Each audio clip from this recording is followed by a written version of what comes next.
நோஸை வந்து கரெக்ட் பண்ணணும்னு நினச்சாங்கன்னா ரைனோபிளாஸ்டின்னு சொல்லுவோம். லிப்ஸ் சில பேருக்கு ரொம்ப பெருசாக இருக்கலாம், இல்லைன்னா ரொம்ப சின்ன சைஸாக இருக்கலாம். அதை வந்து நம்மளால ஆல்டர் பண்ண முடியும். சர்ஜன் கிட்ட போயிட்டு நீங்கள் எத்தனை வருஷம் ப்ராக்டிஸில் இருக்கிறீங்க, உங்களோட பழைய பேஷண்ட்டுக்கான ஏதாவது ரிசல்ட்ஸை காட்டுறீங்களா பார்க்கலாம் அப்படின்னு கேட்கறதுக்கு 100% ரைட்ஸ் வந்து அந்த பேஷண்ட்டுக்கு இருக்கு. பிளாஸ்டிக் சர்ஜரிங்கிறது வைடான டேர்ம். இதில் வந்து ரீகன்ஸ்ட்ரக்டிவ் சர்ஜரி, எஸ்தெட்டிக் சர்ஜரி ரெண்டுமே வரும். இந்த சர்ஜரி பண்ணிட்டு மினிமம் 2 இயர்ஸுக்கு நெக்ஸ்ட் பிரெக்னன்சியை அவாய்ட் பண்ணிக்கணும். பிரெஸ்ட் ரிடக்ஷன், டம்மி டக்கன்ற பண்றாங்கன்னா இது வந்து ஒரு 1 டைம் சர்ஜரி தான்.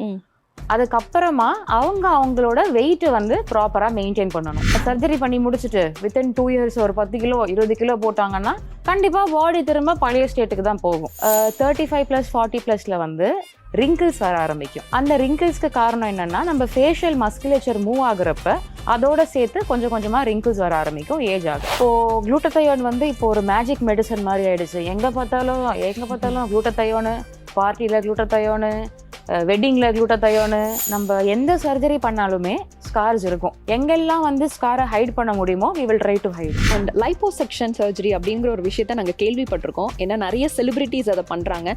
அதை பண்ணுனா வந்து கம்ப்ளீட்டாக ஃபேட் ரிமூவல் வந்து நடந்துருமா? நம்ம என்ன வேணா வெயிட்டாக இருக்கலாம், ஆனால் லைப்போசெக்ஷன் பண்ணி உடம்புல இருக்கிற கொழுப்பு எல்லாத்தையும் உறிஞ்சி எடுத்துருவாங்க அப்படிங்கிறது வந்து ஒரு தப்பான கான்செப்ட். ஓகே, ஒரு போட்டோவை காட்டி எனக்கு சல்மான் கார் மாதிரி ஆகணும், கெட்ரினா கேஃப் மாதிரி ஆகணும்னா ரொம்ப டிஃபிகல்ட். அது வந்து நாட் பாசிபிள். அதை வந்து அவங்க புரிஞ்சுக்கணும். ஐஷு, விருந்தினர் பக்கத்தோட கெஸ்ட் யாருன்னு சொல்லிடலாமா? கண்டிப்பா சொல்லிடலாம். காஸ்மெட்டிக் சர்ஜரி குறித்த நமது கேள்விகளுக்கும் சந்தேகங்களுக்கும் பதிலளிக்க வருகிறார் இத்துறையில் அனுபவம் வாய்ந்த plastic and aesthetic surgeon doctor Preethi Narayanasamy. வணக்கம். ஹலோ, வணக்கம். ஹாய், எப்படி இருக்கீங்க மேம்? நல்லா இருக்கேன், நீங்க எப்படி இருக்கீங்க? நல்லா இருக்கும். அண்ட் நிறைய யூஸ்ஃபுல்லான விஷயங்களை இன்னைக்கு உங்ககிட்ட கேட்டு தெரிஞ்சுக்க ரொம்ப ஆவலா இருக்கும். எங்களுடைய ஃபர்ஸ்ட் கொஸ்டினே, காஸ்மெட்டிக் சர்ஜரி அப்படின்னா என்ன? காஸ்மெட்டிக் சர்ஜரி யாருக்கெல்லாம் தேவைப்படும்? காஸ்மெட்டிக் சர்ஜரிங்கிறது வந்து ஒருத்தங்களோட வடிவத்தை அழகுபடுத்துகிற சர்ஜரி. இது எல்லாமே வந்து காஸ்மெட்டிக் சர்ஜரிக்குள்ளே தான் வரும். ஸோ இது வந்து சில பேர் அவங்களோட ஃபீச்சரில் ஏதாவது ஒன்று மட்டும் மாற்றினா பெட்டராக இருக்கும்னு நினைக்கலாம்.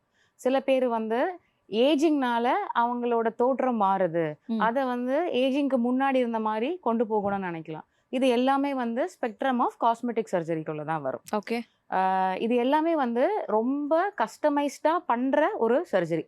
ஒருத்தங்களோட ஃபீச்சர்ஸுக்கும் ஒருத்தவங்களோட தேவைக்கு ஏற்ற மாதிரி கஸ்டமைஸ் பண்ணி பண்ணணும். என்னென்ன மாதிரி சர்ஜரிஸ் இருக்கு மேம் காஸ்மெட்டிக் சர்ஜரியில்?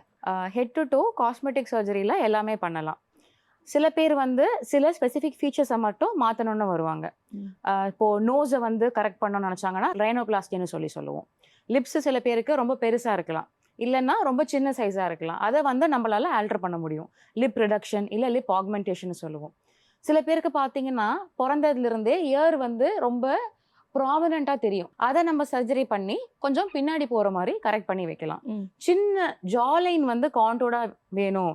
எஸ்பெஷலி இந்த இன்ஸ்டாகிராம் வந்ததுக்கு அப்புறமா நிறைய செல்ஃபி நிறைய எடுக்கிறாங்க. அப்போது they are becoming more and more conscious. அவங்க எப்படி இருக்கிறாங்க, எந்தெந்த ஆங்கிளில் எப்படி இருக்கிறாங்க அப்படிங்கிறத ரொம்ப கான்ஷியஸ் ஆகுறாங்க. ஸோ சின்னுக்கு ஜாலைனுக்கெல்லாம் இம்ப்ரூவ் பண்ணணும் அப்படின்னு சொல்லி வராங்க. இது வந்து ஒரு பக்கம்.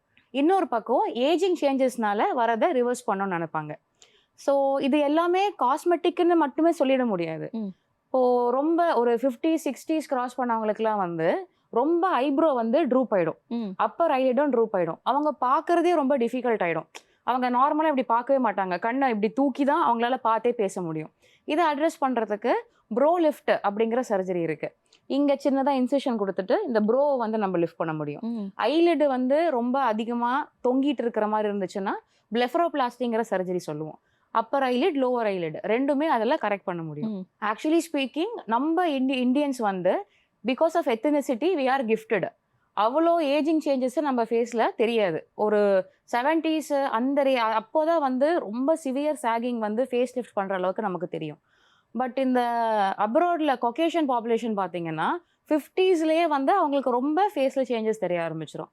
அவங்களாம் வந்து 50ஸ்லேயே ஃபேஸ் லிஃப்ட்டு, நெக் லிஃப்ட்டு அந்த மாதிரியான ப்ரொசீஜர்ஸ் கூட பண்ணிப்பாங்க. ஸோ காஸ்மெட்டிக் சர்ஜரியில் வந்து இவ்வளோ விஷயங்கள் அப்படி இருக்குது அப்படின்றதே எங்களுக்கு இப்போ தான் தெரியுது. ஸோ நிறைய பேத்துக்கு இதோட அவேர்னஸ் இருக்கிறது இல்லை. எல்லாருக்கும் இருக்கிற ஒரு டவுட், இது பண்ணுறது சேஃபா? கண்டிப்பாக வந்து சேஃப் தான். எல்லா ப்ரொசீஜர் என்ன ப்ரொசீஜர் எடுத்தாலுமே அதுக்கான காம்ப்ளிகேஷன் இருக்கும். You have to choose the right surgeon, you have to choose the right procedure. உங்களுக்கான ப்ரொசீஜர் சூஸ் பண்ணணும். அது மட்டும் இல்லாம உங்களுக்கு ரைட் எக்ஸ்பெக்டேஷன் இருக்கணும். இது 3மே கரெக்டா அலைன் ஆச்சு அப்படின்னா தான் நீங்க நினைக்கிற ரிசல்ட் உங்களுக்கு வரும். அன்ரியலிஸ்டிக் எக்ஸ்பெக்டேஷன்ஸையும் நம்மளால மீட் பண்ண முடியாது. நீங்க இப்போ எந்த ஒரு சின்ன விஷயம், ஒரு பொருள் வாங்குறீங்க அப்படின்னா இப்போ எல்லாருமே வந்து இது அதுன்னு எல்லாத்தையும் பார்த்து கம்பேர் பண்ணி தான் வாங்குறாங்க. அப்போ ஒரு சர்ஜரி பண்ண போறோம், அதுவும் ஒரு காஸ்மெட்டிக் சர்ஜரி பண்ண போறோம் அப்படிங்கும்போது தே ஷுட் ஃபர்ஸ்ட் என்கொயர், இந்த சர்ஜன் வந்து குவாலிஃபைடா, எத்தனை வருஷம் ப்ராக்டிஸ்ல இருக்காங்க. They have all rights to ask. Surgeon கிட்ட போயிட்டு நீங்க எத்தனை வருஷம் ப்ராக்டிஸ்ல இருக்கிறீங்க, உங்களோட பழைய பேஷண்ட்டுக்கான ஏதாவது ரிசல்ட்ஸை காட்டுறீங்களா பார்க்கலாம் அப்படின்னு கேட்கறதுக்கு 100% ரைட்ஸ் வந்து அந்த பேஷண்ட்டுக்கு இருக்கு. இதெல்லாம் கேட்டு ஒரு சர்ஜரினா சர்ஜரி பண்றது மட்டும் கிடையாது, அதுக்கப்புறம் போஸ்ட் ஆப் பீரியடும் வந்து ரொம்ப இம்பார்ட்டண்ட். அதை பத்தி கம்ப்ளீட்டான புரிதல் இருக்கணும். அப்படி இருந்துட்டு அந்த போஸ்ட் ஆப் பீரியடை என்னால் அண்டர்கோ பண்ண முடியும் அப்படின்னு தெரிஞ்சால் மட்டும்தான் ஒரு சர்ஜரியை வந்து ஒருத்தங்க அண்டர்கோ பண்ணணும். யூஸ்வலாகவே இந்த காஸ்மெட்டிக் சர்ஜரி அப்படிங்கிற டேர்ம் வந்து செலிபிரிட்டிஸ்ட்டு மட்டும்தான் அந்த காலத்துலலாம் கொஞ்சம் ஃபெமிலியராக இருந்தது. பட் இப்போ வந்து காமன் பீப்புளும் வந்து அது யூஸ் பண்ண ஆரம்பிச்சிட்டாங்க. இப்போ எந்த அளவுக்கு காமன் பீப்புள் வந்து உங்களை பார்க்குறாங்க? காஸ்மெட்டிக் சர்ஜரி வந்து ஒரு ஆடம்பரமான சர்ஜரி, இது வந்து வெறும் விஐபிஸ் தான் பண்ணிப்பாங்க, செலிபிரிட்டிஸ் தான் பண்ணிப்பாங்க அப்படிங்கிற எண்ணம் இருந்தது. இப்போ அது கொஞ்சம் கொஞ்சமாக மாறிட்டு வருது. பப்ளிக்கில் இன்னுமே அவேர்னஸ் வருது. காஸ்மெட்டிக் சர்ஜரி வந்து அந்த எலீட் கிளாஸில் இருக்கிறவங்களுக்கு மட்டும்தான், ஹையர் சோஷியோ எக்கனாமிக் கிளாஸில் இருக்கிறவங்களுக்கு மட்டும்தான் அப்படிங்கிற அந்த தாட் வந்து கொஞ்சம் கொஞ்சமாக மாறிட்டு வருது. இப்போ எங்களுக்கே வந்து overall socio economic classes we are treating patients. Rich பீப்புளாக இருக்கலாம், மிடில் கிளாஸாக இருக்கலாம், இல்லை day to day working class கூட ஏதோ ஒரு ஸ்பெசிஃபிக் ப்ராப்ளம் இருக்குது, இதை கரெக்ட் பண்ணால் என்னோட கான்ஃபிடென்ஸ் இம்ப்ரூவ் ஆகும் அப்படின்னு ஒரு ஸ்பெசிஃபிக் மைண்ட் செட்டோட வந்து கண்டிப்பாக பண்ணிக்கிறாங்க. சில பேருக்கு ஒரே ஒரு ப்ராப்ளம் இருக்கும், ஒரு மூக்கு ஒரு மாதிரி வித்தியாசமாக இருக்கலாம், நான் சொன்ன மாதிரி காது இப்படி இப்படி தூக்கலாக இருக்கலாம். விமெனுக்கு நிறைய பேர் வந்து ரொம்ப லார்ஜ் பிரெஸ்ட் இருக்கும், அது அவங்க டே டு டே ஆக்டிவிட்டி, இப்போ வீட்டை விட்டு வெளியில் போகிறதுக்கே வந்து யோசிக்க ஆரம்பிச்சிருவாங்க, காலேஜ் போனால் டீச் பண்ணுவாங்க. இதெல்லாம் தாண்டி நம்ம இந்த வேலையை பார்க்கணுமா, இதுக்கு நம்ம வீட்டிலே இருந்துடலாம் அப்படின்னு நிறைய பேர் நினைக்கிறவங்க இருக்காங்க. ஸோ முதல்ல இதை பற்றி ஃபஸ்ட்டு பேச ஆரம்பிக்கணும். பேசினாதான் இதுக்கு என்ன பண்ணலாம், இதுக்கு ஒரு சொல்யூஷன் இருக்கா அப்படிங்கிறது அப்போதான் அவங்களுக்கு தெரிய வரும். எங்களுக்கு வந்துட்டு பிளாஸ்டிக் சர்ஜரி அப்படின்னா என்னென்னு தெரியும், ஓரளவுக்கு கேள்விப்பட்டிருக்கோம். பட் இந்த காஸ்மெட்டிக் சர்ஜரி அப்படின்றது கொஞ்சம் புதுசாக இருக்குது. ரெண்டும் வேறையா இல்லை ரெண்டும் சேம் தானா? பிளாஸ்டிக் சர்ஜரிங்கிறது வைடான டேர்ம். இதில் வந்து ரீகன்ஸ்ட்ரக்டிவ் சர்ஜரி, எஸ்தெட்டிக் சர்ஜரி ரெண்டுமே வரும். ரீகன்ஸ்ட்ரக்டிவ் சர்ஜரி என்னென்னு பார்த்தீங்கன்னா, ஒரு ஆக்சிடென்ட் ஆகட்டும், ஒரு கேன்சர்னால ஏதாவது ஒரு சதை எடுத்தால் அதை கரெக்ட் பண்ணுறதாகட்டும், பிறவிலேயே சில டிஃபெக்டோட பிறப்பாங்க, பிளவுபட்ட லிப்ஸ், அதாவது கிளெஃப்ட் லிப்னு சொல்லுவாங்க, கையில் ஏதாவது டிஃபார்மிட்டி இருக்கலாம், காதில் டிஃபார்மிட்டி இருக்கலாம், காதே ஃபார்ம் ஆகாமல் இருக்கலாம், இதெல்லாம் வந்து கரெக்ட் பண்ணுறது பர்ன்ஸ், இதெல்லாமே பார்க்குறது தான் வந்து ரீகன்ஸ்ட்ரக்டிவ் சர்ஜரி. எஸ்தெட்டிக் சர்ஜரி இன்னும் சிம்பிளாக சொல்லணும்னா காஸ்மெட்டிக் சர்ஜரி. இது எல்லாமே வந்து ஒருத்தங்களோட உருவத்தை, ஃபார்ம், அதை வந்து மாற்றுறது, இதுதான் வந்து எஸ்தெட்டிக் சர்ஜரி. இப்போ வந்துட்டு விமென் காமனாக பண்ணக்கூடிய காஸ்மெட்டிக் சர்ஜரிஸ் என்னென்ன? விமெனுக்கு காமனாக பண்ணுற ப்ரொசீஜர் என்னன்னு பார்த்தீங்கன்னா மாமி மேக் ஓவர்னு சொல்லுவோம். ஸோ ப்ரெக்னென்சி வந்து ஒரு பெரிய விஷயம், விமென் வந்து அதை சரமாரியாக கோத்ரூ பண்ணிட்டு இருக்கிறாங்க. இது வந்து அவங்க பாடியில் நிறைய சேஞ்சஸை கொண்டு வரும். டமி வந்து ரொம்ப பெருசாக எக்ஸ்பேண்ட் ஆகிட்டு அதுக்கப்புறமா கண்ட்ராக்ட் ஆகுது, பிரெஸ்ட்டுமே வந்து எக்ஸ்பேண்ட் ஆகிட்டு அதுக்கப்புறம் கண்ட்ராக்ட் ஆகுது, வெஜைனாலுமே இதனால் அவங்களுக்கு நிறைய சேஞ்சஸ் வருது. இது எல்லாத்தையுமே வந்து அட்ரஸ் பண்ணுறது தான் வந்து நம்ம மாமி மேக் ஓவர்னு சொல்லுவோம். இப்போது டமி அது மட்டும் எடுத்துட்டோன்னு பார்த்தீங்கன்னா ஃபஸ்ட்டு எக்ஸ்பேண்ட் ஆகுது, திரும்ப கண்ட்ராக்ட் ஆகுது. So rapid expansion and contraction நடக்கிறப்ப அந்த கண்ட்ராக்ஷன் ஃபுல்லாக ப்ரீ ப்ரெக்னென்சி ஸ்டேட்டுக்கு போய் அவங்களால ரீச் ஆக முடியாது. ஒரு அளவுக்கு தான் கண்ட்ராக்ட் ஆகும், மிச்சம் ஒரு லூஸ் ஸ்கின் வந்து இருந்துட்டு தான் இருக்கும். இது வந்து எக்ஸ்டர்னல். உள்ள என்ன ஆகும்னு பார்த்தீங்கன்னா, எல்லாத்துக்கும் நம்ம அப்டோமென் சென்டரில் வந்து ரெக்டஸ் அப்டாமினஸ் மசில்னு சொல்லுவோம். அதுதான் வந்து கோர் ஸ்ட்ரென்த்துக்கான மசில். 2 மசில் இருக்கும், ரெண்டும் மிட்லைனில் மீட் பண்ணும். ப்ரெக்னென்சி டைமில் அது ரெண்டுமே விலகும். அதுக்கப்புறமா ஆஃப்டர் ப்ரெக்னென்சி எக்ஸசைசஸ்லாம் பண்ண கொஞ்சம் அது சென்டருக்கு வரும். பட் நம்ம எஸ்பெஷலி இந்தியன் விமன் வந்து ஆஃப்டர் ப்ரெக்னென்சி ஃபேமிலி லைஃப்பில் வந்து ரொம்ப இன்வால்வ் ஆகிடுறாங்க, குழந்தைய பார்த்துக்கிறதுக்கே அவங்களுக்கு டைம் சரியாக போயிடுது. அவங்களுக்கான செல்ஃப் கேர் நிறைய பேரால் கொடுக்க முடியல. ஸோ இப்போ என்ன ஆகும்னா அந்த விலகி இருக்கிற மசில் வந்து அப்படியே விலகி இருக்குது. இதனால என்ன ஆகும்னா, ஒன்று எஸ்தெட்டிக்கலி பார்க்குறதுக்கு வந்து வயிறு கொஞ்சம் தொங்கு போன மாதிரி இருக்கும், இன்னொன்று அவங்களோட ஃபார்மே கொஞ்சம் மாறி போயிடும். அந்த ஸ்பைனே வந்து இரெக்டா இருக்காது, கொஞ்சம் இப்படி பெண்ட் ஆன மாதிரி ஆயிடும். இது அவங்களுக்கு பேக் பெயின் இந்த மாதிரி ப்ராப்ளம்ஸ் எல்லாம் கூட கொடுக்க ஆரம்பிக்கும். இதை நம்ம கரெக்ட் பண்றதா வந்து அப்டோமினோபிளாஸ்டி, அதாவது இன்னும் புரியுற மாதிரி சொல்லணும்னா டமி டக் அப்படின்னு சொல்லுவாங்க. ஸோ கீழே வந்து அந்த எவ்வளோ எக்ஸஸ் ஸ்கின் இருக்கோ கம்ப்ளீட்டாக எல்லாத்தையும் எடுத்துருவோம். அதுக்கப்புறமா அந்த ரெக்டஸ் மசில்ஸை வந்து விலகின ரெக்டஸ் மசிலை சென்டரில் கொண்டு வந்து வைப்போம். இது மட்டும் இல்லாமல் அந்த ஃபேட் எங்கெங்கெல்லாம் அடிஷ்னலாக இருக்கோ அதெல்லாம் கம்ப்ளீட்டாக லைப்போசக்ஷன் பண்ணி எடுத்துட்டு ஃப்ளாட்டான டம்மி கொடுப்போம். இப்போது நிறைய பெண்கள் இருப்பாங்க. இப்போ எங்களுக்கு ரீசெண்டாக வந்த ஒரு பெண் கூட சொன்னாங்க, நான் ஒரு கல்யாணத்துக்கு போயிருந்தேன், என்னைய பார்த்துட்டு என்னம்மா எத்தனை மாதம் ப்ரெக்னெண்ட்டாக இருக்கியான்னு கேட்டுட்டாங்க. எனக்கு ரொம்ப கஷ்டமாயிடுச்சு, நான் டெலிவரி பண்ணி 5 வருஷம் ஆயிடுச்சு மேடம், இன்னும் என்னை பார்த்து ப்ரெக்னெண்ட்டாக இருக்கியான்னு கேட்குறாங்க. ஸோ இது வந்து அவங்களுக்கு எமோஷ்னலாக ரொம்ப ஒரு டர்மாயில் கொடுக்குது. ஸோ இது வந்து ஈஸியாக கரெக்ட் பண்ணிக்கலாம். இது டம்மி. பிரெஸ்ட் என்ன எடுத்தீங்கன்னா, சில பேருக்கு பிரெஸ்ட் ரொம்ப பெருசாக இருக்கும், கொஞ்சம் சாகிங் இருக்கும். சில பேருக்கு வந்து பிரெஸ்ட் டிஷ்யூ கம்ப்ளீட்டாக ஆஃப்டர் ப்ரெக்னென்சி டீஃப்ளேட் ஆகிடும், ஸ்கின்னு மட்டும் இருக்கும் ஆனால் பிரெஸ்ட் டிஷ்யூவே இருக்காது. ஸோ இதையுமே வந்து கரெக்ட் பண்ணலாம். நம்ம பிரெஸ்ட் ரிடக்ஷன் பண்ணலாம், பிரெஸ்ட் லிஃப்ட் பண்ணலாம். இதெல்லாம் பண்ணுறதுனால அவங்களுக்கு ஒரு ப்ரீ ப்ரெக்னென்சிக்கு எப்படி இருந்தாங்களோ அந்த மாதிரி கொண்டு போய் விடலாம். இது மட்டும் இல்லாமல் வெஜைனல் ரெஜுவனேஷன் ப்ரொசீஜர்ஸும் இருக்குது, அதுவுமே வந்து நம்ம சேர்த்து பண்ணலாம். இந்த மாமி மேக் ஓவர் பற்றி நீங்கள் சொல்லியிருந்தீங்க. ஸோ ப்ரெக்னென்ட் ஆன லேடிஸ் சில பேர் வந்து நார்மல் டெலிவரியில் போவாங்க, சில பேர் வந்து சி செக்ஷனில் போவாங்க. இவங்க 2 பேருமே இந்த மாமி மேக் ஓவருக்குள்ளே போகலாமா? அண்ட் டெலிவர் பண்ண எவ்வளோ மாதத்துக்கு அப்புறமா இந்த மாமி மேக் ஓவரில் அவங்க போகலாம்? 2 பேருக்குமே மாமி மேக் ஓவர் பண்ணலாம். ஒரு சி செக்ஷன் மட்டும் கிடையாது. சில பேர் வந்து நிறைய அதர் அப்டாமினல் சர்ஜரிஸ் பண்ணியிருப்பாங்க, லேப்ரோஸ்கோபிக்காக நிறைய சர்ஜரிஸ் பண்ணியிருப்பாங்க. இங்கே எத்தனை சர்ஜரி பண்ணியிருந்தாலும், சர்ஜரி பண்ணாலும் பண்ணலைனாலும் மாமி மேக் ஓவர் இந்த டம்மி டக்குங்கிறது எல்லாருமே காமனாக பண்ணிக்கலாம். ஒரு 1 இயர் 1 or 2 இயர்ஸ் கேப் விட்டுட்டு அதுக்கப்புறம் பண்ணிக்கலாம். இன்னொன்று, இந்த சர்ஜரி பண்ணிட்டு மினிமம் 2 இயர்ஸுக்கு நெக்ஸ்ட் ப்ரெக்னென்சியை அவாய்ட் பண்ணிக்கலாம். ஏன்னா அந்த ஸ்கார் வந்து ஸ்ட்ரெச் ஆக வாய்ப்பு இருக்கு. ஸோ பெஸ்ட் திங்கு ஃபேமிலியை முடிச்சுட்டு ஒரு 2 பிளான் பண்ணுறாங்கன்னா முடிச்சுட்டு அதுக்கப்புறம் பண்ணிக்கிறது வந்து இன்னுமே பெட்டர். அண்ட் டாக்டர், இந்த காஸ்மெட்டிக் சர்ஜரி பண்ணதுக்கப்புறம் இது 1 டைம் சர்ஜரி தானா, இல்லை அதுக்கப்புறம் ஏதாவது ஃபாலோ அப் சர்ஜரிஸ் மாதிரி ஏதாவது இருக்குமா? பிரெஸ்ட் ரிடக்ஷன் டம்மி டக்குன்ற பண்ணுறாங்கன்னா இது வந்து ஒரு 1 டைம் சர்ஜரி தான். அதுக்கப்புறமா அவங்களோட வெயிட்டை வந்து ப்ராப்பராக மெயின்டைன் பண்ணணும். இப்போது நம்ம சர்ஜரி பண்ணி முடிச்சுட்டு வித்தின் 2 இயர்ஸ் ஒரு 10 கிலோ 20 கிலோ போட்டாங்கன்னா கண்டிப்பாக பாடி திரும்ப பழைய ஸ்டேட்டுக்கு தான் போகும். பட் ஒரு அட்வான்டேஜ் என்னன்னு பார்த்தீங்கன்னா, இது வந்து எல்லாத்துக்குமே அவங்களோட கான்ஃபிடென்ஸை இம்ப்ரூவ் பண்ணும். இப்போ நம்ம சர்ஜரி பண்ண நிறைய பேஷண்ட் வந்து தே வில் பிகம் ஆக்டிவாக ஜிம் பண்ண ஆரம்பிச்சிருவாங்க. ஏன்னா they will become more confident with Dhar body. Once they see them ஒரு யங்காக அந்த பழைய ஸ்டேட்டுக்கு கொண்டு போய் நம்ம அவங்கள விட்டுட்டோம்னா they will feel so happy and energized. They will try to maintain அந்த லுக்கை வந்து மெயின்டைன் பண்ணணும்னு ப்ராப்பரான டயட்டில் இருப்பாங்க, எக்ஸசைசஸ் பண்ணுவாங்க.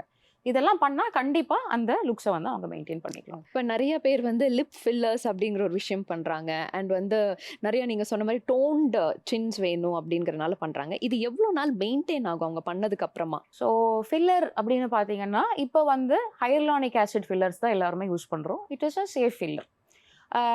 லிப் ஃபில்லர்லேயே வந்து நிறைய டைப்ஸ் இருக்குது. எப்படி இருக்குதுன்னா அதோட திக்னஸை பொறுத்தது. சில இடத்துக்கு சில திக்னஸில் இருக்கிற ஃபில்லர் தான் கொடுக்க முடியும். இப்போ லிப்புக்கு யூஸ் பண்ணுற ஃபில்லர் வந்து திக்னஸ் கொஞ்சம் கம்மி, அது வந்து ஒரு 8 monthsலேருந்து 1 year வரைக்கும் இருக்கும். நோஸை கூட நம்ம ஃபில்லர் மூலியமா மாற்றலாம், லிக்விட் ரைனோபிளாஸ்டின்னு சொல்லுவோம். நோஸில் கொடுக்குற ஃபில்லர்லாம் கொஞ்சம் திக்கர் ஃபில்லர், சின்னில் கொடுக்குறதுலாம். ஸோ அதெல்லாம் வந்து ஒரு 2 years வரைக்குமே ஸ்டே பண்ணும். அதுக்கப்புறமா அவங்க திரும்ப போயிட்டு பண்ணிக்கிற மாதிரி இருக்கும். ஃபீமேல்ஸில் பார்க்குற ஒரு மோஸ்ட் காமன் இஷ்யூ அப்படின்னா இந்த 30+ ஆனாலே வந்து முகத்தில் வந்து சுருக்கங்கள் வந்துடுது அப்படின்னு. ஸோ இதை வந்து காஸ்மெட்டிக் சர்ஜரி மூலமாக அதை வந்து சரி பண்ணிடலாமா மேம்? ஸோ இனிஷியலாக அந்த யங்கர் ஏஜ் குரூப்பில் வந்த சுருக்கம் வந்து ஸ்கின் கேரில் தான் ஃபஸ்ட்டு நம்ம அட்ரஸ் பண்ணணும். ஸ்கின் கேரை ரொம்ப ப்ராப்பராக நம்ம யூஸ் பண்ணணும். ப்ராப்பர் சன்ஸ்க்ரீன்ஸ் யூஸ் பண்ணணும். ப்ராப்பரான ஆக்டிவ் ஸ்கின் கேர் இன்க்ரீடியன்ஸ் அவங்களோட ஸ்கின் கன்சர்ன்ஸுக்கு ஏற்ற மாதிரி ஒரு டெர்மட்டாலஜிஸ்டையோ பிளாஸ்டிக் சர்ஜன்கிட்டையோ கேட்டுட்டு ப்ராப்பரான ஸ்டெப்ஸ் எல்லாம் பார்க்கணும். 35+, 40+ல வந்து ரிங்கிள்ஸ் வர ஆரம்பிக்கும். அந்த ரிங்கிள்ஸ்க்கு காரணம் என்னென்னா நம்ம ஃபேஷியல் மஸ்குலேச்சர் மூவ் ஆகுறப்ப அதோட சேர்த்து கொஞ்சம் கொஞ்சமாக ரிங்கிள்ஸ் வர ஆரம்பிக்கும் ஏஜ் ஆக. அதுக்கு வந்து போட்டாக்ஸ் தான் பண்ணணும். அதை வந்து நம்ம ஸ்கின் கேர் மூலிமா சரி பண்ண முடியாது. ஸோ ஃபோர் ஹெட்டில் வந்து ரிங்கிள்ஸ் வரலாம், ஐஸ்க்கு கிட்ட இங்கே க்ரோஸ் ஃபீட்னு சொல்லுவோம், அங்கே வரலாம். லிப்ஸில் வந்து பெரியோரல் ரீஜனில் ரிங்கிள்ஸ் வரலாம். அதெல்லாமே வந்து இந்த போட்டாக்ஸ் மூலியமாக நம்ம அட்ரஸ் பண்ணலாம். ஆல்ரைட். அண்ட் இன்னொரு ஒரு விஷயம், இப்போ ரீசெண்ட் டைமில் சோஷியல் மீடியாவாகட்டும் காமனாக ட்ரெண்ட் ஆகிட்டு இருக்கிற ஒரு விஷயம் வந்து ஸ்கின் ஒயிட்னிங். அந்த குளுட்டத்தியான் ஐவி ட்ரிப்ஸ் வந்து நிறைய பேர் எடுத்துக்கிறாங்க. ஸோ அதை பற்றின விஷயங்கள் சொல்லுங்கள். அது சேஃபா, அது ஒர்க் அவுட் ஆகுமா ஆகாதா? இப்போது குளுட்டத்தையான் வந்து இப்போ ஒரு மேஜிக் மெடிசன் மாதிரி ஆயிடுச்சு. எங்கே பார்த்தாலும் குளுட்டத்தையானு, பார்ட்டியில் குளுட்டத்தையானு, வெட்டிங்கில் குளுட்டத்தையானு.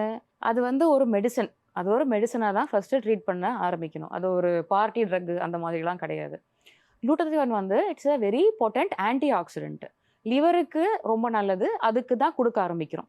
ஸோ அந்த ஆன்டி ஆக்சிடென்ட் வந்து நம்ம உடம்புல இருக்கிற ஃப்ரீ ரேடிக்கல்ஸை அகெயின்ஸ்டாக ஃபைட் பண்ணுறதுக்கு ஹெல்ப் பண்ணுது. அதோட ஒன் ஆஃப் த இஃபெக்ட் தான் வந்து whitening and skin glowing. It is not primarily அதுக்காகன்னு இன்ட்ரடியூஸ் பண்ணது கிடையாது குளுட்டத்தையான். அதுலேருந்து இந்த ஃபேர்னஸ் வருதுன்னு எப்போ நம்ம ஆட்கள் கண்டுபிடிச்சாங்களோ லெஃப்ட் ரைட் சென்டர் வந்து அது எல்லா இடத்துலையும் யூஸ் பண்ண ஆரம்பிச்சிட்டாங்க. குளுட்டத்தையான்லேருந்து வர ஒயிட்னஸ் வந்து it is temporary, it is not life long. எப்போ நம்ம அந்த ட்ரக்கை ஸ்டாப் பண்ணாலும் அந்த ஒயிட்னஸ் வந்து வித்தின் அ ஃபியூ வீக்ஸு குறைஞ்சிரும். அது வந்து கண்டினியூஸாக நம்ம லைஃப் லாங் வந்து நம்ம ஒரு மாதம் குளுட்டத்தையான் எடுத்துட்டோம் லைஃப் லாங் ஒயிட்னஸ் இருக்குமானா கிடையாது. ஆனால் குளுட்டத்தையான் வந்து ரொம்ப பொட்டன்ட் ட்ரக்கு, ப்ரூசிங்குக்கெல்லாம் ஹெல்ப் பண்ணுறதுக்கு. எங்களோட போஸ்ட் ஆப்ரேட்டிவ் பேஷண்ட்டுக்கு நாங்கள் காமனாகவே கொடுக்குறோம். ஏன் கொடுக்குறோன்னா ஆப்ரேஷன் கிடச்சிட்டு சில பேருக்கு கொஞ்சம் கண்ணி போன மாதிரி ஆகலாம், அங்கங்கே ரெட்னஸ் எல்லாம் வரலாம். அதையெல்லாம் ஃபைட் பண்ணுறதுக்கும் நம்ம இந்தியன் பாப்புலேஷனில் போஸ்ட் இன்ஃப்ளமேட்டரி ஹைப்பர் பிக்மெண்டேஷன் சொல்லுவோம். இந்த மாதிரி கண்ணி போன இடம் சில சமயம் டார்க்கராக ஆகிட்டு அப்படியே ரிமைன் ஆனதுக்கான வாய்ப்புகள் இருக்குது. அதை ஃபைட் பண்ணுறதுக்கு இந்த குளுட்டத்தையான் வந்து வெரி ஹெல்ப்ஃபுல். பிரெஸ்ட் என்லார்ஜ்மெண்ட் அப்படிங்கிற விஷயத்தை வந்து நாங்கள் கேள்விப்பட்டிருக்கோம். அதுக்கு நிறைய பேர் வரதையும் நாங்கள் செலிபிரிட்டிஸை தான் மெயினாக நாங்கள் பார்த்துருக்கோம். பட் பிரெஸ்ட் ரிடக்ஷனுக்காக நிறைய பேர் வராங்களா டாக்டர்? நம்ம Indian women especially south Indian women பார்த்தீங்கன்னா நிறைய பேருக்கு வந்து என்லார்ஜ் பிரெஸ்ட் இருக்குது. இது காஸ்மெட்டிக்காக ஒரு பிரச்சனை கரெக்டு, ஆனால் ஃபங்க்ஷனலாக அதனால் அவங்க வந்து ரொம்ப சஃபர் பண்ணுறாங்க. ரொம்ப பேக் பெயின் வரும், நெக் பெயின் வரும், அவங்க ப்ரா ஸ்ட்ராப் வந்து போய் ஆழமாக ஆயிட்டு சில பேர் புண்ணையிட்டே வந்து வருவாங்க. நிறைய பேர் வந்து சொல்லும் போது ரொம்ப நமக்கு கேட்கவே கஷ்டமாக இருக்கும். யங் ஃபீமேல்ஸ் வந்து சில பேர் ஸ்கூலையே பாதியில் நிப்பாட்டிடுவாங்க. ஏன்னா எனக்கு ரொம்ப பெரிய பிரெஸ்ட் இருக்குது, எனக்கு வெளியில் போனாலே நிறைய பேர் கிண்டல் பண்ணுறாங்க, நான் போகவே மாட்டேன் அப்படின்னு படிப்பை நிப்பாட்டினவங்க நிறைய பேர் இருக்கிறாங்க. சில பேர் இப்போது ஒர்க்கிங் விமன் இருப்பாங்க, மேனுவல் லேபர்லலாம் இருப்பாங்க. ஒரு பியூட்டிஷியன் எங்ககிட்ட வந்தாங்க. So she has to do some massages, she has to do some facial procedures. ஃபேஷியல்லாம் பண்ணும்போது அவ்வளோ நெக் பெயின் அந்த ஹெவி பிரெஸ்ட்னால she will suffer. So after surgery she was so happy. இப்போ தான் ஃபஸ்ட் டைம் வந்து நான் நெக் பெயின் இல்லாமல் சர்ஜரி முடிச்சுட்டு நாங்கள் பேஷண்ட்டை ஒரு வாரத்தில் வந்து பார்க்க சொல்லுவோம். ஸோ அந்த ஒரு வாரத்தில் வரும்போது ஃபஸ்ட்டு டைம் என் லைஃப்பில் வந்து நான் நெக் பெயின் இல்லாமல் இருக்கேன். இந்த மாதிரி என் டீனேஜ்லேருந்து இந்த மாதிரி நான் இருந்ததே இல்லை இது வரைக்கும். ஸோ எங்களுக்குமே வந்து பிரெஸ்ட் ரிடக்ஷனுங்கிறது ரொம்ப ஒரு ரிவார்டிங்கான சர்ஜரி.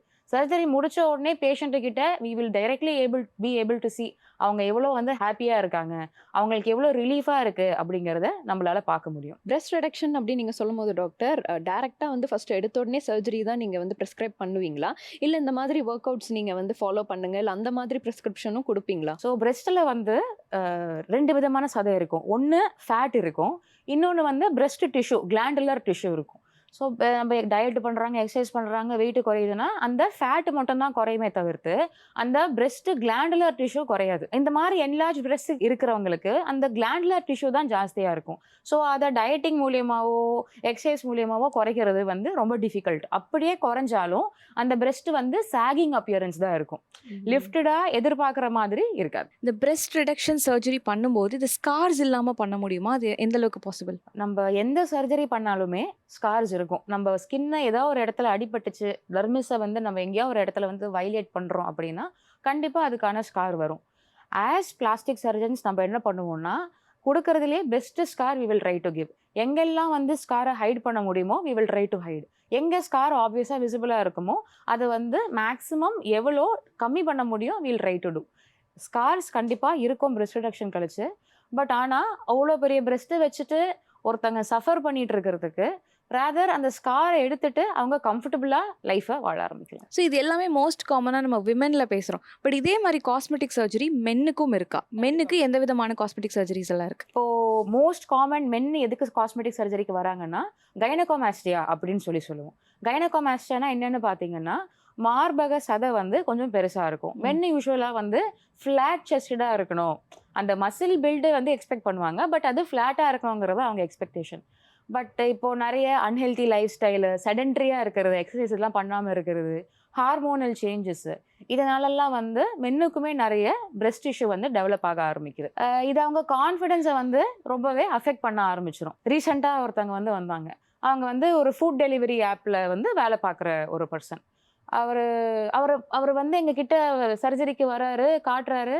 அவர் ரொம்ப அங்கங்கே ஒரே புண்ணாக இருக்குது, எங்கே பார்த்தாலும் புண்ணாக இருக்குது செஸ்ட்டை சுற்றி. ஏங்க இப்படி இருக்குன்னு கேட்டால், அவர் வந்து டைட்டாக ஃபுல்லாக டேப்பு போட்டு அவரோட செஸ்ட்டை வந்து சுற்றி தான் டெய்லி போயிட்டுருக்கிறாரு, கிட்டத்தட்ட 20 இயர்ஸாக. Oh my God. அவர் வந்து ஒரு 10th 12th முடிக்கிற டைமில் ஆரம்பித்து, இதனால் அவருக்கு இப்போ எங்கள் வந்து பார்க்கும்போது கிட்டத்தட்ட 27 30 இயர்ஸ். அது வரைக்குமே டெய்லி பேசிஸில் வந்து அவர் ஃபுல்லாக அந்த செஸ்ட்டை கட்டி ஃபுல்லாக புண்ணை ரணமை தான் வந்தார். ஸோ இது அவ்வளோ வந்து ஒரு ஸ்ட்ரெஸ்ஸை கொடுக்குது அவங்களுக்கு. லீனாக இருப்பாங்க, ஆனால் அவங்களுக்கு ஏற்ற மாதிரி சட்டை போட மாட்டாங்க. ஒரு 2 சைஸு பெருசாக சட்டை போட்டுப்பாங்க, அப்போ தான் லூஸாக இருக்கும். நிமிர்ந்து உட்கார மாட்டாங்க, ஒரு கூன் போட்டு உட்காருவாங்க, அப்போ வந்து அந்த செஸ்ட் இருக்கிறது வெளியில் தெரியாது. இது ஒரு பக்கம். இன்னொரு பக்கம் வந்து ஒரு 45 50 அந்த ஏஜில் சில பேர் வந்து சர்ஜரி வேணும்னு கேட்பாங்க. இந்த ஏஜில் ஏன் அப்படின்னு நாங்கள் கேட்கும்போது அவங்க என்ன சொல்லுவாங்கன்னா, ஆக்சுவலி அம்மா இல்லை அப்பா வந்து ரொம்ப சிக்காக இருக்காங்க, அவங்க எப்போ வேணால் என்ன வேணால் ஆகலாம், சடங்கெல்லாம் நான் பண்ண வேண்டியது இருக்குது, அப்போ வந்து நான் சட்டையை கலட்டணும், என்னால் அது வந்து ஏற்றுக்கவே முடியாது, நான் என்ன பண்ணுறது. ஸோ அவங்க எப்படி இருக்கணும்னு ரொம்ப எமோஷ்னலாக இருக்கும் அவங்க சொல்கிறது கேட்கவே. அந்த டைம் வந்து அவங்களுக்கு அவ்வளோ எமோஷ்னல் டைமு. அம்மாவுக்கு அப்பாவுக்கு உடம்பு சரியில்லை, பட் அவங்க மைண்டில் ஓடுறது என்னென்னா, நான் சட்டை இல்லாமல் எப்படி போய் நிற்பேன், என்னை எல்லாரும் பார்ப்பாங்களே, நான் எப்படி நிற்பேன். ஸோ வந்து அவங்க அவ்வளோ சிக்காக இருப்பாங்க. இவங்க வந்துட்டு 2 நாள் சர்ஜரி முடிச்சுட்டு அதுக்கு போகிற மாதிரி இருக்கும். நிறைய பேர் கல்யாணம் ஆகிட்டு ஒரு ஒய்ஃப் முன்னாடி வந்து வாழ்க்கை ஃபுல்லாக சட்டையை கலட்டாமலே இருந்தவங்கெல்லாம் கூட நாங்கள் பார்த்துருக்கோம். இது ஒரு ரொம்ப சிம்பிளான ஒரு டே கேர் ப்ரொசீஜர். வந்தாங்கன்னா ஒரு மணி நேரத்தில் சர்ஜரி முடிச்சுட்டு ரொம்ப கம்ஃபர்டபுளாக அவங்க வந்து கிளம்பி போயிடலாம். அந்த சர்ஜரி முடிச்சதுக்கு அப்புறமா வி வில் சி அவங்க கான்ஃபிடன்ஸ் வந்து அவ்வளோ இம்ப்ரூவ் ஆகிடும். உங்க மைண்ட்ல நாகிங்கா இருந்த பிரச்சனையை வந்து ஒரு 1 ஹவர்ல நம்ம வந்து சரி பண்ணிட முடியும். சிமிலர்லி நம்ம பார்த்தோம் அப்படின்னா ஸ்ட்ரெச் மார்க் அப்படிங்கிற விஷயம் வந்து பயங்கரமாக இப்போ மேல்ஸ்லேயும் இருக்குது, ஃபீமேல்ஸ்லேயும் இருக்குது. அண்ட் ஃபீமேலில் பார்த்தோம் அப்படின்னா வயிற்று பகுதியில் வந்து ஆஃப்டர் டெலிவரி வந்து அவங்களுக்கு ஜாஸ்தியாகவே இருக்குது. அண்ட் மேலில் பார்க்கும்போது ஆஃப்டர் ஒர்க் அவுட் அவங்களோட வெயிட்டெல்லாம் வந்து ரெடியூஸ் பண்ணதுக்கப்புறம் பயங்கரமாக சாகிங்காக இருக்கும் அண்ட் ஸ்ட்ரெச் மார்க்ஸ் வந்து தெரியும். இதை வந்து காஸ்மெட்டிக் சர்ஜரி மூலமாக நம்மளால் சரி பண்ணிட முடியுமா டாக்டர்? இப்போது நான் சர்ஜிக்கலாக ட்ரை பண்ணலாம், கரெக்ட் பண்ண ஒரு 60% கிட்ட அதை சரி பண்ண முடியும். அதுக்குன்னு சில ப்ரொசீஜர்ஸ் எல்லாம் இருக்குது, லேசர்ஸ் இருக்குது, MNRF இருக்குது. இந்த மாதிரி பண்ணால் இம்ப்ரூவ்மெண்ட் இருக்கும். பட் கண்டிப்பாக ஸ்ட்ரெச் மார்க்கை வந்து ஃபுல்லாக நம்ம மறைய வைக்க முடியாது. விமெனில் வந்து டம்மியில், லோவர் பார்ட் ஆஃப் த டம்மியில் வந்து நிறைய ஸ்ட்ரெச் மார்க்ஸ் வரும், எஸ்பெஷலி ஆஃப்டர் ப்ரெக்னென்சி. இப்போ நம்ம இந்த அப்டோமினோபிளாஸ்டி சர்ஜரி பண்ணுறோம், டம்மி டக் பண்ணுறோன்னா மோஸ்ட்டாக நம்ம லோவர் ஹாஃபில் அம்பிளிகஸ்க்கு கீழே இருக்கிற ஸ்கின் எல்லாமே நம்ம எடுத்துருவோம். அப்போது அந்த ஸ்ட்ரெச் மார்க் இருக்கிற ஸ்கின்ல வந்து 80% நம்ம எடுத்துருவோம். அதுக்கப்புறம் இருக்கிற ஸ்கெட்ச் மார்க்ஸ் வந்து ரொம்ப ஃபியூவாக தான் இருக்கும். ஸோ அதை வந்து நம்ம இந்த சர்ஜரியில் கண்டிப்பாக அட்ரெஸ் பண்ணலாம். இப்போ நம்ம நிறைய சர்ஜரிஸ் பற்றி பேசணும். எந்த ஒரு பர்டிகுலர் சர்ஜரிக்கு அப்புறம் அந்த ஹீலிங் பீரியட் வந்து ஜாஸ்தியாக இருக்கும்? ரொம்ப ஜாஸ்தியாக இருக்கும் என்னென்னு கேட்டிங்கன்னா அப்டோமினோபிளாஸ்டி. ஏன்னா நம்ம வெறும் ஸ்கின் அண்ட் ஃபேட்டை மட்டும் இங்கே அட்ரெஸ் பண்ணலை, நம்ம போய் மசில்ஸையும் வந்து அட்ரெஸ் பண்ணி சென்டருக்கு கொண்டு வரும். ஸோ அப்டோமினோபிளாஸ்டிக்கு ரெக்கவரி டைம்னு பார்த்தீங்கன்னா ஒரு 10 நாள் அந்த மாதிரி ஆகும். பட் எங்ககிட்ட நிறைய ஃபாரின் பேஷண்ட்ஸ் எல்லாம் வராங்க, தனியாகவே வருவாங்க, வந்து சர்ஜரி முடிச்சுட்டு 1 வாரம் கழிச்சுட்டு கம்ஃபர்டபுளாக கிளம்பி அவங்க வந்து அப்ளை பண்ணிட்டு போயிடுவாங்க. ஓகே. நம்ம இந்தியன் பேஷண்ட்ஸும் வருவாங்க, வேற ஊர்லேருந்து வருவாங்க. லெஸ் தென் 10 days தான், அதுக்கப்புறமா they will be very comfortable. So மேக்ஸிமமே 10 days தான் அதிகபட்சம். அதுக்கு முன்னாடி 1 or 2 days. அதாவது அவங்களோட சொந்த வேலையெல்லாம் அவங்க பார்த்துக்கணும் அப்படின்னா ஒரு 3 நாள் 4 நாள் போதும். அதுக்கப்புறமா அவங்க ஹெல்ப் இல்லாமல் அவங்களோட வேலையை அவங்க பார்த்துக்க முடியும். 10 daysல அதை தாண்டி ரொட்டீனாக அவங்க office going, work from home இருக்கிறவங்கலாம் கண்டிப்பாக ஸ்டார்ட் பண்ணிடலாம். ஆஃபீஸ் கோயிங் போயிட்டு டெஸ்க் ஜாப் மாதிரி இருக்குது அப்படின்னா தே கேன் ஸ்டார்ட். பட் அவங்க வந்து ஒர்க் அவுட் பண்ணணும், இப்போ ரன்னிங் ஆரம்பிக்கணும், ஜாகிங் போகணும், அதையும் தாண்டி மசில் ஒர்க் அவுட்லாம் பண்ணணும் அப்படின்னா இப்போ ரன்னிங் ஜாகிங் அந்த மாதிரியான ஆக்டிவிட்டிலாம் ஒரு 1 monthல ஸ்டார்ட் பண்ணலாம். மசில் ஒர்க் அவுட்ஸ்லாம் பண்ணோம்னா ஒரு 2 மாதம் வெயிட். ஓகே. ஏன் இது நான் கேட்குறேன்னா, எங்கள் எல்லாருக்குமே வந்து சர்ஜரி அப்படின்னாலே ஒரு பயம் இருக்கும். சர்ஜரி அப்படின்னாலே ஒரு மாதம் 2 மாதம் ஆகும், அதுலேருந்து நம்ம ரெக்கவரி ஆகிருக்கு அப்படின்ற ஒரு பயம் தான் எல்லாருக்கும் இருக்கும். பட் இது 1 or 2 daysலேயே நம்ம ஹீல் ஆகிக்கலாம் அப்படின்றதே எங்களுக்கு ரொம்ப ஆச்சரியமான ஒரு விஷயமா இருக்குது. நாங்கள் வந்து பார்த்த நிறைய பேஷண்ட் என்ன பண்ணுவாங்கன்னா ஒர்க்கிங்லேயே இருப்பாங்க, காலையில் சர்ஜரி முடிச்சுட்டு இருப்பாங்க, ஈவினிங் போனா அவங்க வந்து லேப்டாப்ல உட்காந்து ஃபுல்லா ஒர்க் ஃப்ரம் ஹோம்ல அவங்க பாட்டு வேலையை பார்த்துட்டு இருப்பாங்க. ஓகே. பட் ஆக்சுவலி எங்களுக்கு we are very happy with that. அவங்க ரெக்கவரி வந்து ரொம்ப குவிக்கா இருக்கும். ரொம்ப போஸ்ட் ஆபரேட்டிவ் பீரியட் கஷ்டப்படுற மாதிரி இருக்காது. ஓகே. இதுக்கான பேசிக் ரீசன் என்னன்னு பாத்தீங்கன்னா, பேஷண்ட் வந்து ப்ரீ ஆப்பாவே ரொம்ப வெல் இன்ஃபார்ம்டா இருப்பாங்க. இதுதான் போஸ்ட் ஆபரேட்டிவ் பீரியட், இப்படிதான் இருக்கும் அப்படிங்கிற பர்ஃபெக்டான கிளாரிட்டி இருந்துச்சு அப்படின்னா எதுவுமே பெருசா பிரச்சனையா தெரியாது. அண்ட் லைப்போசெக்ஷன் சர்ஜரி அப்படிங்கிற ஒரு விஷயத்த நாங்கள் கேள்விப்பட்டிருக்கோம். அதை பற்றி கொஞ்சம் ப்ரீஃப் கொடுங்க. ஏன்னா நிறைய செலிபிரிட்டிஸ் அதை பண்ணுறாங்க.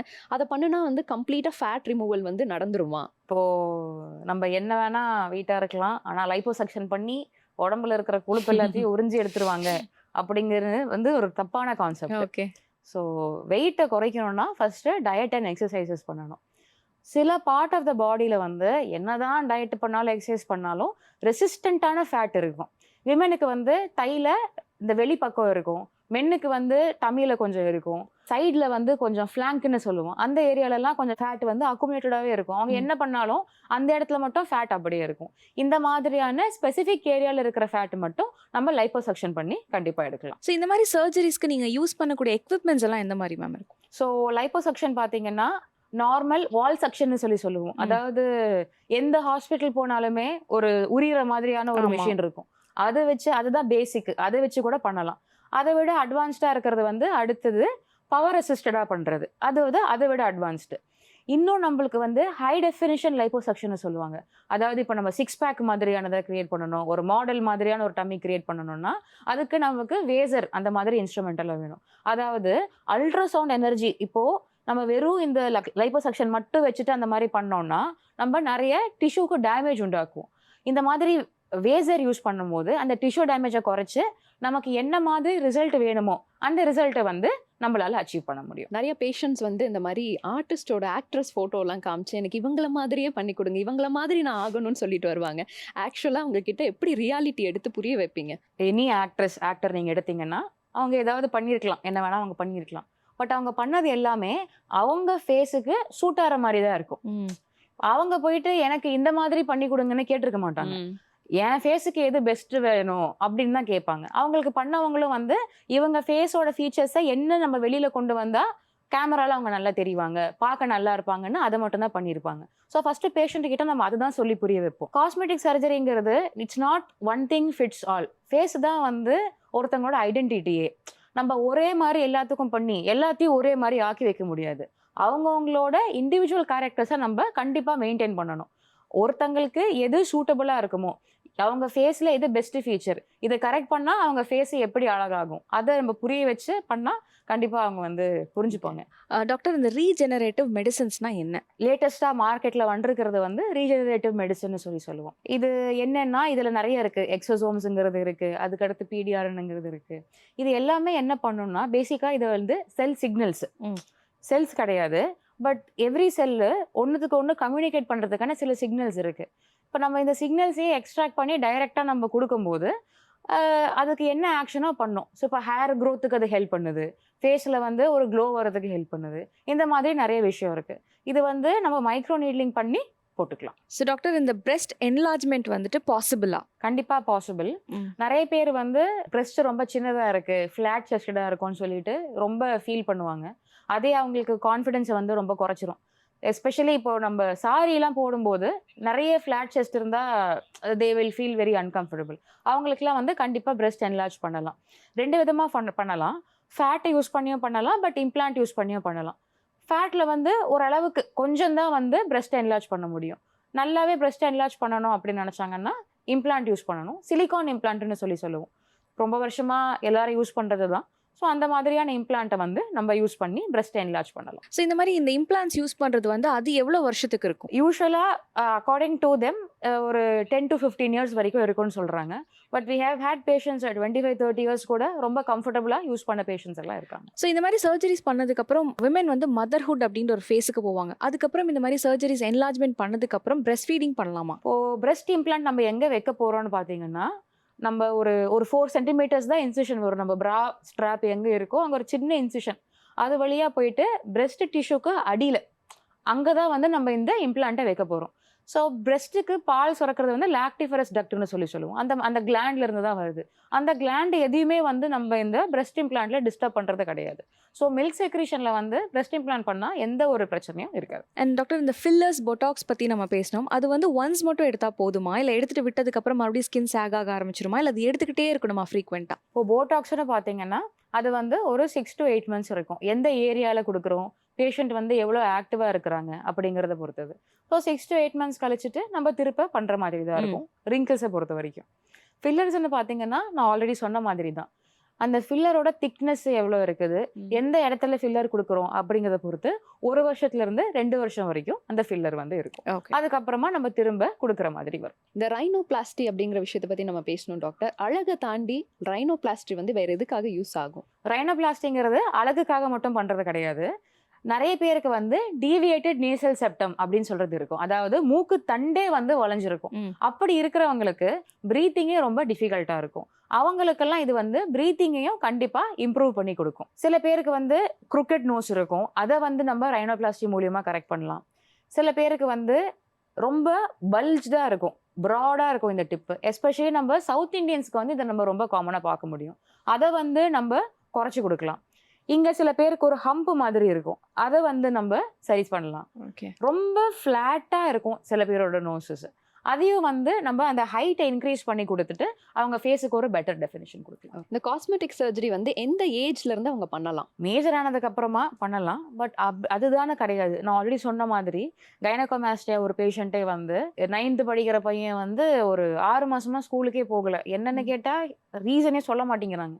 அவங்க அப்பா அம்மா சைக்கியாட்ரிஸ்டுக்கு எல்லாம் கூட்டு போயிட்டு எல்லாம் பண்ணதுக்கு அப்புறமா தான் அவங்க சொல்றாங்க, இந்த பையனுக்கு கைனகோமாஸ்டியா இருக்கிறதுனால தான் அவன் ஸ்கூலுக்கு போக மாட்டேங்கிறான், ஸ்கூல்ல எல்லாரும் கிண்டல் பண்றாங்க, அதனால அவன் போக மாட்டேங்கிறான். அதை கரெக்ட் பண்ணாங்கன்னா அது பிரச்சனை முடிஞ்சிடும், சைக்காலஜிஸ்டே அட்வைஸ் பண்ணிட்டாங்க. ஸோ அந்த மாதிரி டைம்ல யங்கராகவே பண்ணலாம். நம்ம அந்த 18 இயர்ஸ்க்கு அப்புறமா தான் பண்ணணும்னு அவசியம் கிடையாது. ஓட்டோபிளாஸ்டி, அதாவது நம்ம காது சரி பண்றது. சில பேருக்கு இயர் ரொம்ப ப்ராமினெண்டா இருக்கும், ரொம்ப கிண்டல் பண்ணுவாங்க இந்த ஸ்கூல் பசங்கள்லாம். ஸோ அவங்களுக்கு கூட நம்ம அர்லியராகவே கரெக்ட் பண்ணலாம். ஸோ இப்போ பேசிக்காக ஒரு காஸ்மெட்டிக் சர்ஜரி பண்ண வரவங்க மென்டலி அவங்க எப்படி ப்ரிப்பேர் ஆகிக்கணும்? அவங்க கன்சல்டேஷனுக்கு வரும்போது ஓப்பன் மைண்டடாக வரணும். ரொம்ப அன்ரியலிஸ்டிக் எக்ஸ்பெக்டேஷன்ஸ் வச்சுருக்கக்கூடாது. இப்போ நம்ம போகிறோம், இவ்வளோதான் நம்மளால் அச்சீவ் பண்ண முடியும் அப்படிங்கிறத நம்மளும் சொல்லுவோம், அவங்களுமே வந்து அதை புரிஞ்சுக்கணும். நீங்கள் ஆல்ரெடி கேட்ட மாதிரி ஒரு ஃபோட்டோவை காட்டி எனக்கு சல்மான் கார் மாதிரி ஆகணும், கெட்ரினா கேஃப் மாதிரி ஆகணும்னா ரொம்ப டிஃபிகல்ட்டு. அது வந்து நாட் பாசிபிள். அதை வந்து அவங்க புரிஞ்சுக்கணும். போஸ்ட் ஆப்ரேட்டிவ் பீரியடுக்கு ப்ரிப்பேர்டாக இருக்கணும். இப்போது எமர்ஜென்சியாக பண்ணணுங்கிற அவசியம் கிடையாது. இது எல்லாமே வெயிட் பண்ணி அவங்களுக்கான ஐடியல் டைமில் பண்ணணும். இப்போ ஒரு லீவ் கிடைக்கலாம், சேர்த்த மாதிரி ஒரு ஃபெஸ்டிவல் ஹாலிடேஸ் வரலாம், சம்மர் ஹாலிடேஸ் வரலாம். அந்த டைமில் வந்தாங்கன்னா அவங்களுக்கும் ஒரு ரெஸ்ட் கிடைக்கும், ரெக்கவரி ஸ்மூத்தாக இருக்கும். அட்டெண்டர், அதாவது கூட ஹெல்ப் பண்ணுறதுக்கு ஆளுங்க இருக்கணுங்கிறது அவசியம் கிடையாது, பட் இருந்தால் பெட்டர். இப்போ வீட்டில் யாரா இருக்கிறாங்க அப்படின்னா அந்த டைமில் கூட பண்ணிக்கிறதுக்கு ப்ரிஃபர் பண்ணலாம். அண்ட் இவ்வளோ நேரம் வந்து ரொம்ப யூஸ்ஃபுல்லான நிறைய விஷயங்களை வந்து எங்களுக்காக சொல்லியிருந்தீங்க. ஜெயா டிவி சார்பாக வாழ்த்துக்களை தெரிவிச்சுக்கிறோம். Thank you for joining with us today. Thank you.